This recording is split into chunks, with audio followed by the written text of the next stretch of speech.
Hey there, I wanted to make a really quick video on home equities. So if you have credit card debt and you own your own home, this video is for you.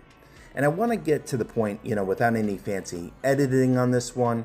Maybe I'll make a more involved video later, but let me just get to a few points here about home equities and how they can save money, right? They can balance your budgets, they can fix your home, they can help your home sell, upgrade your home so you can enjoy it when you live in it, help you buy cars, or just simply help you live life better.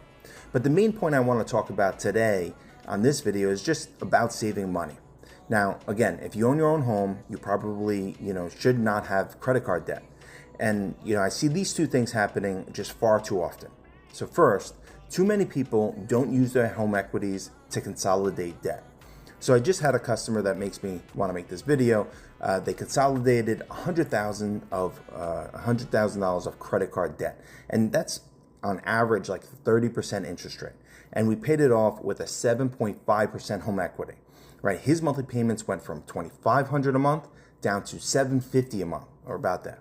Right? That means he's saving almost $2,000 a month, and that's on interest alone.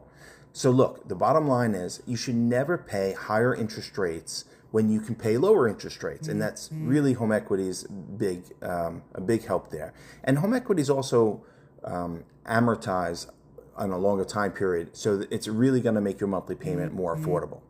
So the second big point is that I want to make here is banks have good home equity rates, right? I worked for banks most of my career, but the process is very tough and their guidelines are very strict.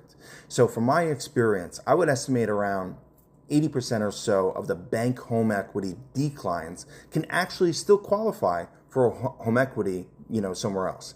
So things like less than perfect credit, as low as 600 scores even. Higher loan to values, like the one I just talked about, this one went up to 85% loan to value. That's much more aggressive than banks would allow. More flexible ways to prove your income, right? Different documentation methods, and even higher debt to income ratios. So if you've been turned down for home equity, or you want to apply for a new one to consolidate debt, or for any of the other reasons I talked about, please reach out to me today. I'm happy to help.